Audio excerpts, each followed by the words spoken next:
Dr. Hector, please introduce yourself. Thank you. Hola, yo soy el Dr. Héctor Duque, soy el especialista en células natural killer en el laboratorio de San Miguel Labs. Hi everyone, this is Dr. Héctor Duque. He is a specialist in charge of natural killer cells here in Tijuana, Baja California. Soy especialista en inmunoterapia. Tengo aproximadamente 10 años trabajando con terapias celulares. Specialist in immunotherapy with over 10 years of experience.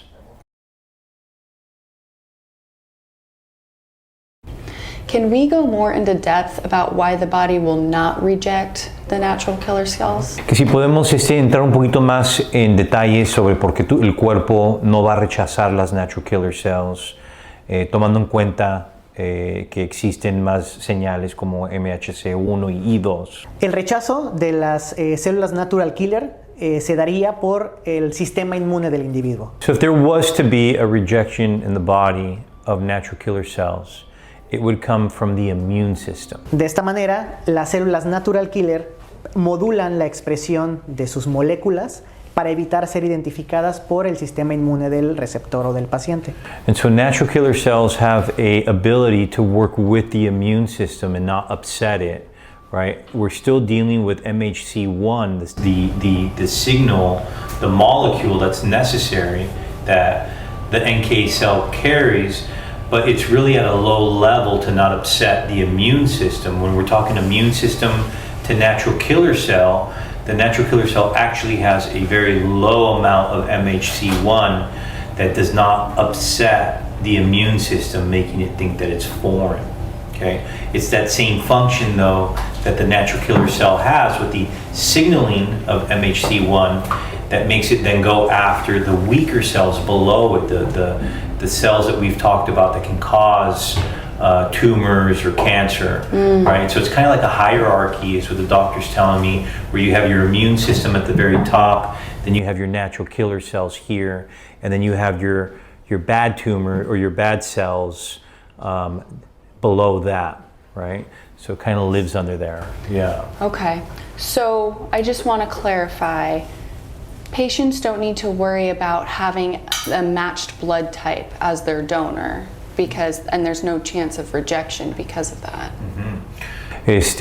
Para clarificar, un paciente entonces no necesita hacerse un análisis de sangre para asegurarse del rechazo o de que no vaya a funcionar. Okay, está bien documentado, existen investigaciones que demuestran que entre menor cercanía haya entre el donante y el receptor, es mayor la eficiencia de las células natural killer.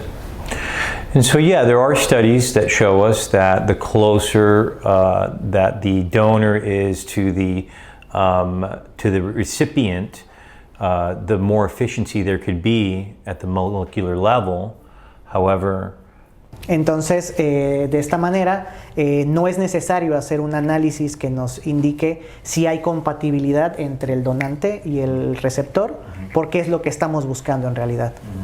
So, unlike a blood transfusion, for example, here's a really great example, right, where you want to have you want to have a match there. With natural killer cells, it's better not to have a match.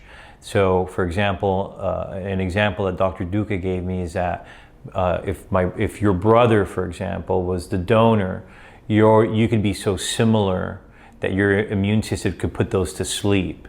So it's actually better to have a large difference between the donor and the recipient, and they actually see better results, and it's well documented that the results are much better in that type of a scenario.